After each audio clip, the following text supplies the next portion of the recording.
resolution to actually do that, but if someone wants to do it, more than fine.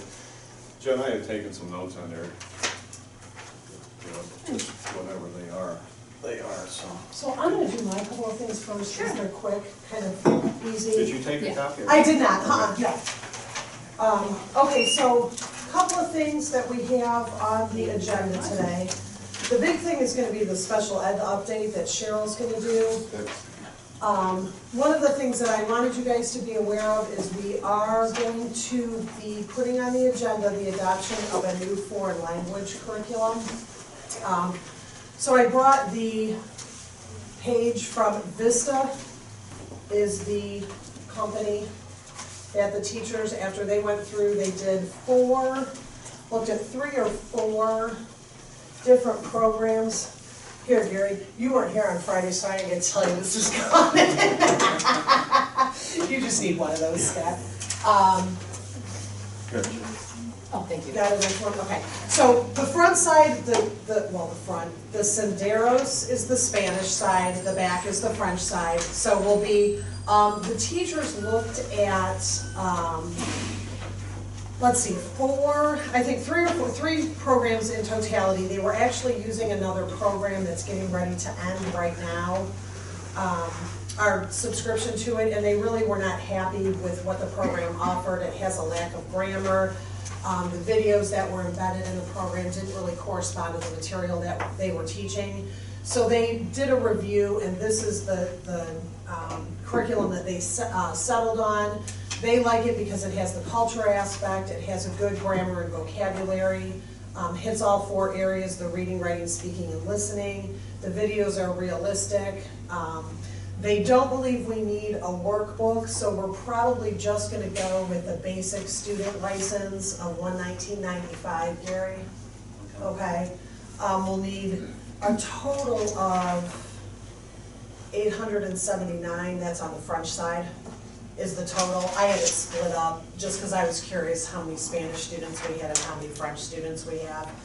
So those licenses will last for 6 years, okay? 6-year license. Yeah. And we can kind of float kids in and out each year as to what we need and how many we need for each.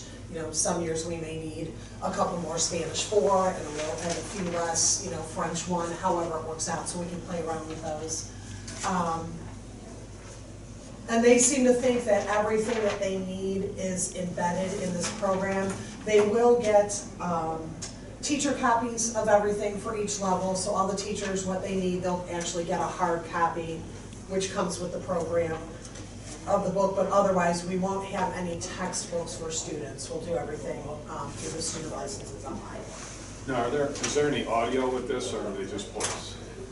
No, it's not a book at all for the kids. It's all online. It's all online. Yeah, okay. yeah. So so it has the speaking, listening, it hits all reading and writing. So it hits all 4 areas. They were really happy. They didn't think, there is a component that you can buy that kind of upgrades where kids can record their speaking, but they've made accommodations and they're doing it through other digital means, you know what I mean? So Jackie Halsey, who is the department head, when she came down to talk to me, she's like, I don't think we need to pay for that. We all have a way of assessing their speaking. So she didn't feel that was necessary, and she didn't feel that the actual workbook, because you can print from the program if you need to. Okay, so the books are online, you can print off as you need them. Yep. Yeah. Now, would the teacher be doing that, or would the students be required to print off? No, the teachers will do it, if they want to do it. That's if they decide to use a hard copy. Most of what they'll do online, but should they need something, or for a student maybe who's at home or can't access or whatever, they have the ability to print it out. I'm thinking these programs are a little better than when I was in school.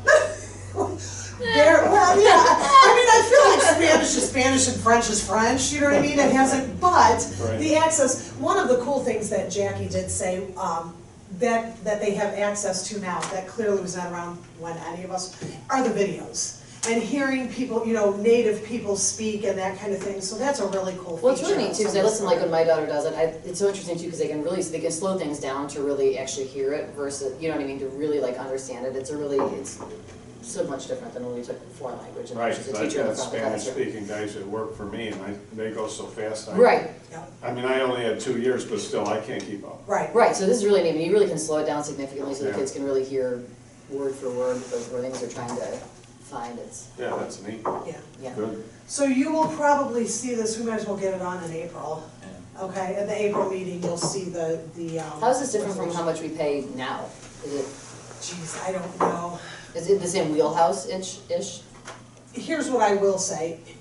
If it's not currently for foreign language, it is in the wheelhouse of what we pay for online subscriptions. Okay. Okay, you Yeah, know what I mean? right, yeah, I'm like, I was Which is- like penny for yeah. penny, but yeah, Yeah. so we're in the same general. Yes, I would say they're probably slightly more, but I keep thinking about math was probably the last large-scale purchase that we Yeah, made of an sure. online textbook, and I think it was right around this ballpark.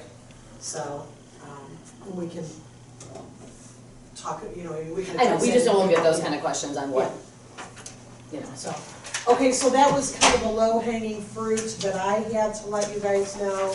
And then, and it 'tis the season, you know this, Scott, this was kind of more for your knowledge. You're gonna start seeing programs come up that we already have for renewal. Like Naviance is our college and career ready program that, where students go in and they do the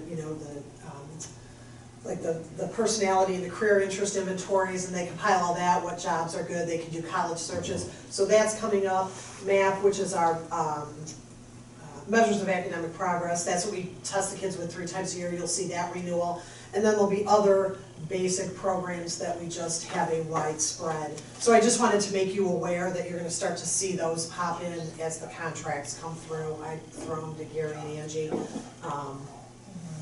There would never be anything new that would go on that I wouldn't bring to this committee first. Do you know what I mean? But so if you see something and you're not sure, we can certainly address it, but if it's on there and we haven't talked about it, it means it's already on. I think we already saw the map come up as a, Oh, that one was on, okay. Yeah. And that's, okay, Naviance will come up, because I just got that contract, I don't know, last week or whatever, I told her she right, would. that was in the last literature, right, okay.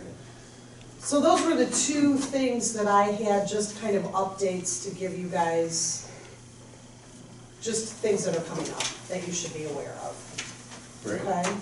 And then Cheryl is gonna do, we're gonna talk about, because this is gonna actually feed into this idea of what we've been talking about, how do we address some of those issues, what Tom brought up the other day about how do we close that gap and where are kids now. So Cheryl's gonna talk a little bit about how we identify special education students, but it also is gonna be kind of a foundational piece for looking at what does Tier 1 instruction and Tier 2 instruction mean and how that's gonna play into what we're doing. I am, and unfortunately I'm having a printer technical issue, but I'm gonna try bringing it to the main office. Why, do you need more of Yeah, this? there's a typo, so I was trying to fix it. But that's okay, I can give you guys, you can use this to get started. Okay. I don't know what happened with printing this morning, and all of a sudden my printer's not working. Gary? So Melissa and I were talking, and thought it might be a good idea, since we have 2 new board members on our committee, to kind of take us through, like she said, the process in terms of how we provide intervention and how we identify students as special education students. I kind of thought what we could do, because it's a lot of information, is every time we meet, I'm gonna give you a little bit of information to help start that, kind of like that, chain in terms of providing you with the information of special education programming. So I thought we'd start with the special ed referral process, and I used I'm a visual person, so I used the visual of the pyramid there. And it just so, and I don't wanna ever assume that anybody has this knowledge, but please let me know if I need to go in more depth or not. But basically, this is a tiered approach, and this is kind of how we look at instruction and intervention throughout the district. So the Tier 1 is what we call core classroom instruction. That's where we would expect our universal intervention to be implemented, and it could be the classroom teacher actually implementing the intervention in the classroom. Okay, that's about 80% of our population. They can learn at that level, okay, and make progress academically. Tier 2 This is about 10 to 15% of our population that they need something above and beyond that core instruction. So this is where we get into more small group, or could be individualized. For the most part, it's small group, targeted. It's research-based, evidence-based intervention. This would be like our title, our reading intervention. We do some other things throughout the district in terms of, looking at what a student needs.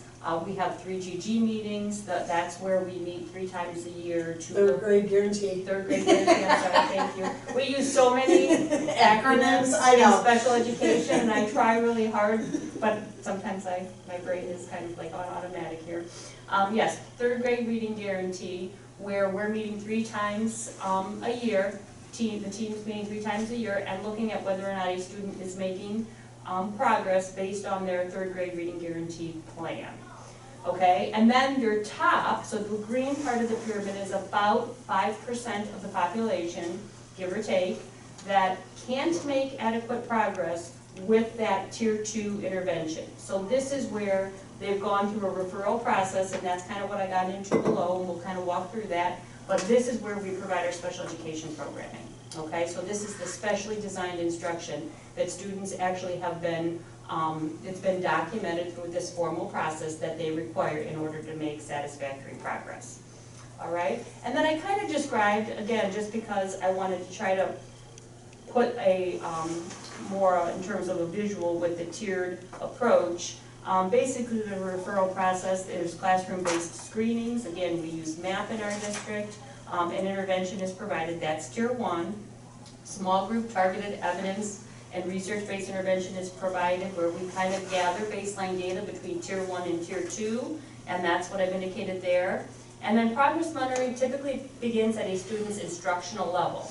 So we have a baseline that we know where they're supposed to be in relationship to other typical peers their age and grade level, and then we do progress monitoring at their instructional level. Really, progress monitoring should be about every 2 weeks. The more data you have when you come back to the table to review, the better off you are, because the more data points you have, the more likely you can see whether or not progress is made. Okay, and we're looking for, it's a very specific way to do that. The team needs to review progress monitoring data, and then based on the data, the team makes the decision whether or not, yes, the intervention is working, let's continue to keep this implemented in place, or maybe it's not working as we thought it might be working, whether it be to the degree that the progress is made, or the speed that the student's making progress. So we might tweak it a little bit, which could be we might increase the amount of service of the intervention, or we might change the intervention altogether. So it's really specific to the individual student's area of need. And then for a student not making satisfactory progress, that's when the team makes a decision whether or not it's time to proceed with the special education evaluation to determine whether or not they're eligible for special education services. We kind of call that child find, and we do have an obligation throughout the district to do that. On the back, I just wanted to give you a little idea. I didn't go into a lot of detail, but I wanted to give you a little idea in terms of what programming we offer in the district. We now have programming pretty much across all continuums for students that have, so this would include co-taught classrooms. That's the general education classroom setting where we have a general education teacher and a special education or intervention specialist, is what we refer to them as, teaching together in the gen ed class. We have resource room classes. That is where an intervention specialist would be providing the instruction in a separate room from the gen ed classroom. We have that to varying degrees, so they might come to the special education classroom for just services on specific goals and objectives, or we have self-contained resource room classes where they're pretty much in that classroom the majority of the day to get their services. We also, then we provide services for students with speech and language impairments, specific learning disabilities, intellectual disabilities. This used to be referred to as a cognitive disability, other health impairment, multiple disabilities, emotional disturbance, and we have preschool programming in the district.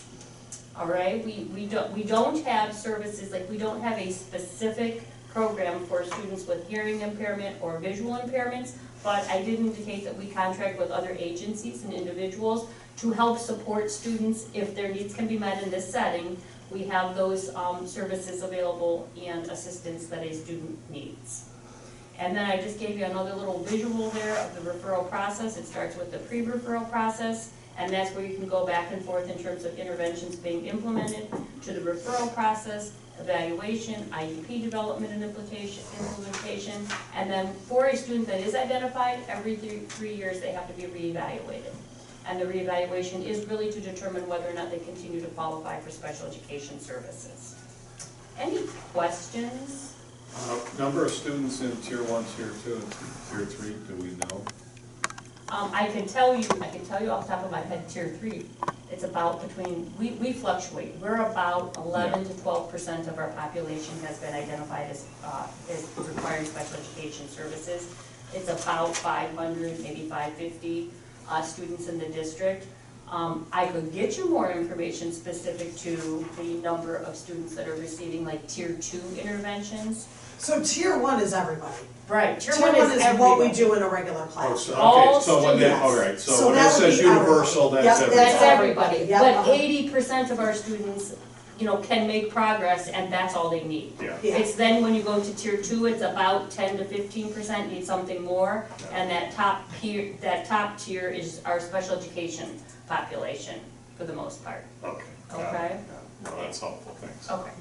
That's all I really needed there. So I think that's kind of why I thought it was important to start talking about how this looks, because it feeds right into what we're talking about, like how are we gonna start to do interventions, what are we looking at, and how can we get those services to kids. So to have Cheryl kind of do that foundational piece and help to understand, and then the special education piece, which also kind of becomes a separate discussion, like she said, you know what I mean? Each time we meet to talk a little bit about how that works, but also how it ties together, so. So what I thought is I could, each time we meet, I'll have another little, presentation in terms of taking us to the next level of services, programming, etc. If there's something specific, more specific that you would like me to focus on, I'm certainly happy to do that as well. Just let me know. For me, and Jen, I don't know about you, but for me, I think the general knowledge is just helpful, just to understand what's going on. That's And if what we anything's do. triggered, Yeah, we special can ed ask is for it. Huge. It is. It's so hard, like, when I thought about it, that's why Melissa and I started talking, and it's so hard, like, how am I gonna condense this into a little, you know what I mean, and plus that's coming, not knowing how much you understand already, obviously, so. Well, thank you for going slowly. Baby Little bites, steps. yeah, little bites, that's how we're gonna do it, little bites. And so. there was a typo, I think, because I changed some things around, there was an extra there, but I printed it, but it's not printing I out. think we can probably. Yeah, That was It's literally probably printing, no, literally over that is, I thought there was something like significant that you had to change, it's one word. Like it had her home phone number on there. Oh my gosh, right, something just so wrong, but Right. no, it's Right, over If there's there. any further questions, your home phone number. Oh, I see it, just call it here. I see it, it is very concerning. Yes, I know, and if you have We'll to need to talk about scribble that it- later. I know, yeah. We'll talk about it when she's not here. That's how I like to do it. Oh my gosh. For the trash No, hauler. Cheryl, you're overseeing everything, I do. and so as people meet every couple weeks, are you in the meetings, or do you oversee the information after the So meeting? that would be absolutely impossible. That's what, You would that's what I probably figured, need right. 8 more of me. Yeah. You're right. We don't need 8 more of you. Nor do A we few have is the enough. space. But I meet with the different classifications of individuals, for example, the speech therapists, we meet throughout the year, school psychologists, we meet regularly throughout the year. When I say regularly, it's usually, depending on what's going on, 2 to 3 times throughout the year. And then I do go to some of our special education teacher-based led teams. I didn't use the acronym. You didn't, that was very good. I'm proud of you. As needed, so the information is kind of communicated. If I'm aware of a concern or a need to be more involved, then certainly that's where I get involved. Right, so it's steady as it goes, and then as needed, you'll look at it. Correct. All right, great, thanks. And we are, just as a side note, one of our our bigger professional developments right now is working on the co-teaching situation. So our teachers, our special ed teachers and our regular ed teachers that work together daily, we're doing some professional development over the course of this year and continuing it into next year to kind of strengthen that relationship and the delivery of services in those classrooms. So that's been a focus for us this year. It's actually going really well. And we're doing that across all levels. Yeah. One of the things I noticed probably, I don't know, maybe 5-6 years ago, we were doing a lot more pull-out at the elementary level than we are at the middle school or the high school level. So actually with the new, when the new buildings were built, we had in mind that we were trying to push more full inclusion, because the research basically shows that students, they're not going to make academic progress and be able to pass state tests if they're being pulled out and things are being watered down, so to speak. So we need to keep them in that gen ed classroom as much as possible, and that's where the co-teaching comes into I play. think socially too, like that's hard for kids, you know, I mean, my youngest has been on an IEP since kindergarten, I mean, I think he hated that in elementary school, just that feeling of Being being pulled out. equal, and it's, cause It's tough. no one likes that feeling of like, No, everybody but knows that or you're Yeah. different, and then when you Right, get to the it's just secondary hard level, it's socially. even more kind of, you know, students don't like it because it's more of a, I'm different. Yeah. I don't fit in, yeah, you know, it's, so. Yeah. yeah. Great, thanks. Is that it? That was Yeah, it for yeah. today. Yeah. I didn't want to overwhelm I feel, anybody. we did all of special ed in 12 minutes. That's, Oh my God, if can you only it were imagine? that easy. Remember I said babies. Oh, that's great, that's great.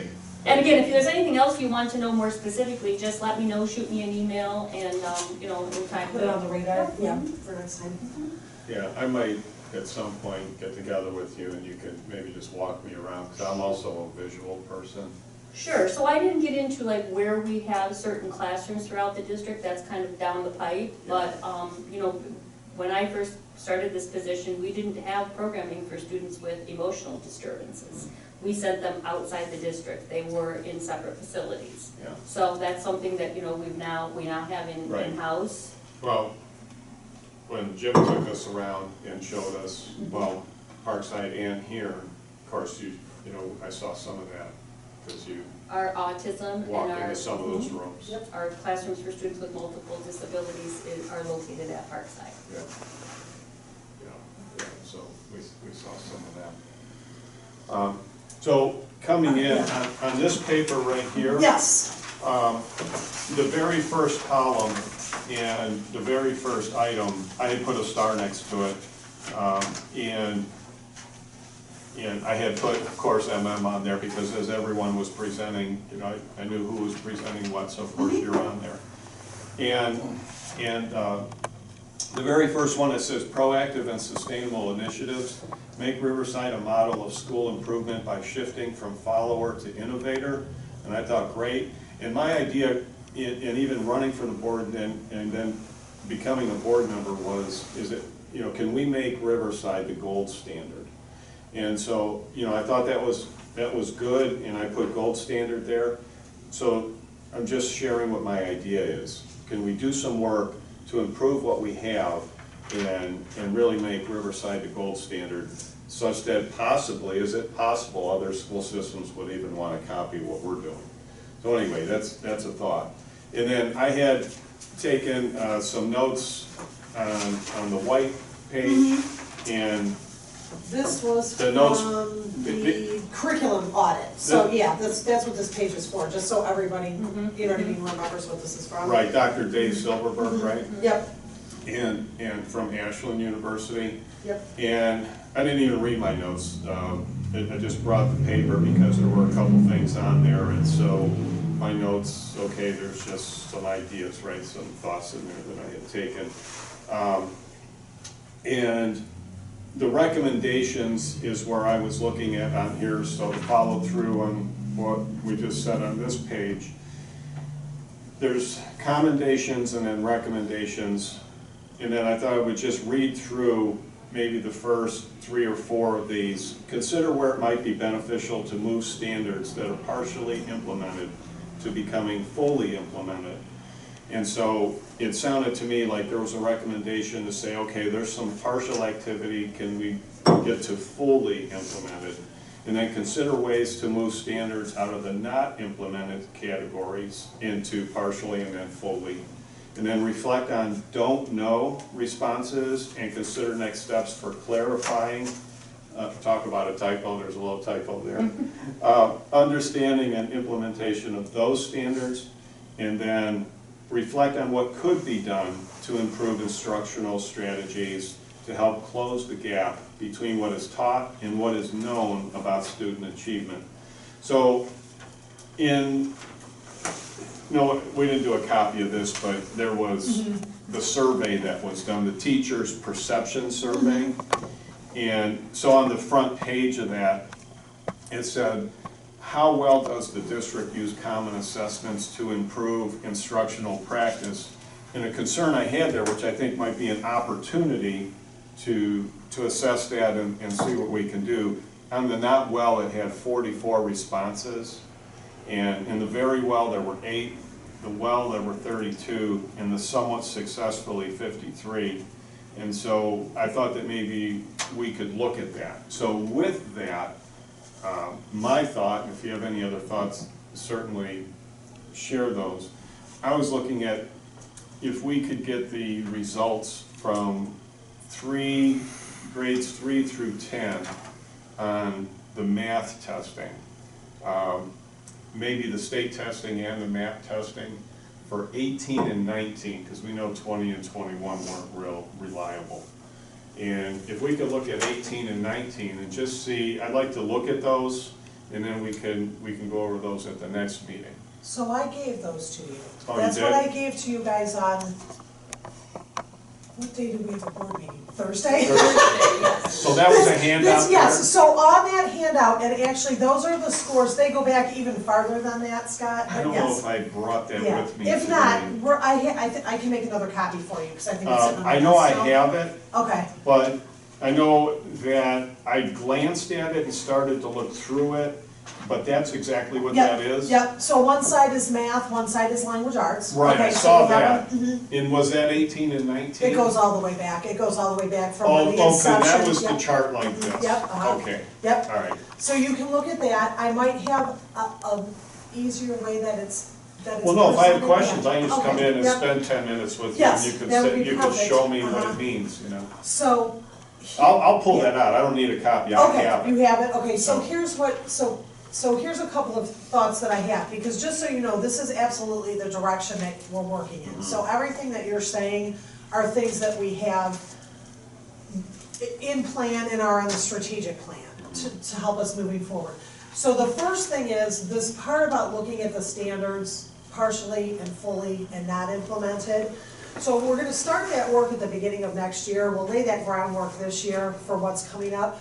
But remember, we talked a little bit about, we have to have teachers review that, because sometimes teachers make educational decisions because a standard, although it may be in a grade level, it might not be a key standard. So I'm not ready to get worked up about partially or not implemented until we get eyes on why they make those, or feedback on why they made those decisions, if that makes sense. Once we do that though, then the plan is to start with that, okay, how do we build up this, and that's kind of where this comes in. How do we build up that core instruction to make sure that 80% of our kids are getting what we think they need? And then how do we start to use common assessments? So that absolutely is the direction that we're going in. I've already talked to the instructional coaches, so we are absolutely on the same page with the Okay. direction that we're going in. And so then, what I would add to that, if possible, okay, I know you're gonna collaborate with the teachers, and then if possible, if there's a way to even make just the smallest improvement, even if it's 1 or 2%. And things aren't always measured by score, but most of the time they're measured That's by what the score. public sees. And, right, it's what the public sees, and there are other things involved, of course. But if we can find a place to just make some improvement, I just think it might be helpful. And I know it's a lot of work to do that. You know, it's this much work to get this much result. And for me, I'm willing to do that if we can, you know, implement a program that isn't overwhelming to everybody. and something that can be executed. So something that might be this big, if we could refine it down to that big to get this much result, then that's kind of what I'm looking at. So it's a little abstract right now. I want to gather some more information and then maybe target something. One of the things I will say, and this will be interesting, is we also talked about earlier, remember that first year that we implemented the new math program, I think was 18, 19, and then we have all this code, so we haven't really seen the fruits of that stand, you know what I mean? So I'm curious to see You still what we have. you still have results though from the state report card in the areas of Algebra 1 and geometry at the high school. And Jim, in what year? This past year. Okay. So, and that was what I was presented at one of our board meetings earlier and ranked us against some of the other schools. There's always obviously a lot of room for improvement, but there's a comparison chart Yeah. to take a look at. No, that's great, Yeah. yeah. And again, it's just a matter of assessing where we are, what might be the opportunities, and if we can execute that. So I come at it almost from a sports Yeah, perspective.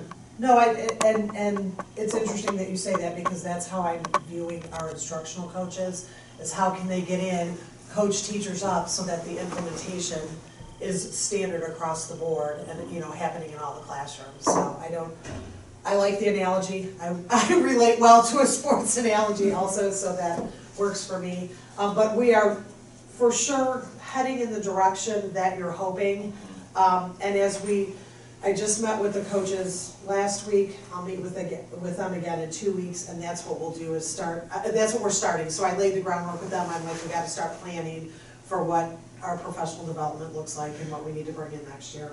So you're taking general curriculum this year, general planning and curriculum this year, and looking at the planning, curriculum might be very similar, a couple different adds and Yes. deletions, but the planning might be a little bit more refined. So that, yes, so that's exactly, I feel pretty confident that our programming across class, so like all 10th grade English teachers are doing, or all Algebra 1 teachers are using the same programming. It took a while to get us to that point.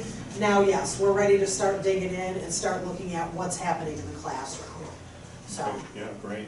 to tighten that up, and again, that's where those common assessments come in. Let's start looking at, you know, when you get to the end of chapter 1, you know, or unit 1 in language arts, where are your students? And if these kids are doing really well and maybe these kids are not doing so well, we have to get comfortable with having those conversations. And how do you get better? I'm not trying to ding you, you know what I mean? But we gotta raise that bar for everybody. Right, and then there's always that conversation and discussion, because if you have this group of students doing well, this group of students kind of coasting, this kind of group of students not doing well, where do we implement resources, Right. time, energy, resources, because sometimes where you dedicate them to isn't gonna make a difference. Right. Sometimes you have to find where you can be successful, right? Yeah, it's always a conversation. So no, I'm pretty happy. I think we're heading in the direction that you were hoping to see us, and I'll just keep updating you then as we, you know what I mean? Each time we have a meeting, as we go. Yeah, and I might come in and try and grab a few minutes so you can just go over that chart, so I Sure. can have a better understanding. Absolutely, Yeah, I appreciate that. that would be great. And then we can also pull some map data too, you know what I mean, just so you have that foundational piece, because we do use that more as a progress monitoring rather than the state scores, which are just a long wait time. I mean, it's tough, I get it, and I know, we do this every year. Probably, I mean, it's more current, you know, it's more Yeah. frequent. And it'll show growth, which is kind of an interesting thing to look at, especially when we're talking about how do we close that gap. So if we can start to look at how are kids growing, rather than just where are they right now, it'll help us to understand a little bit better if we're making those strides. And I towards like the it too, goal. because it doesn't not only show where a student is in relationship to their peers, but it shows individual growth Right. in terms of where Yeah. they're at. Excuse me, yeah, I've generally looked at the state testing as something that's almost a minimum. So I think if we're doing a good job or better job, however you want to look at it, of general teaching, less time needs to be focused on the state testing, because you just automatically pass it. the reason I say that is I go back to my youngest son that had a little different education coming up the first few years, and then ended up graduating from Riverside. And when I asked him, how much time did your teachers at that point in time in his younger years spend on the state testing? And he looked at me perplexed and said, what do you mean?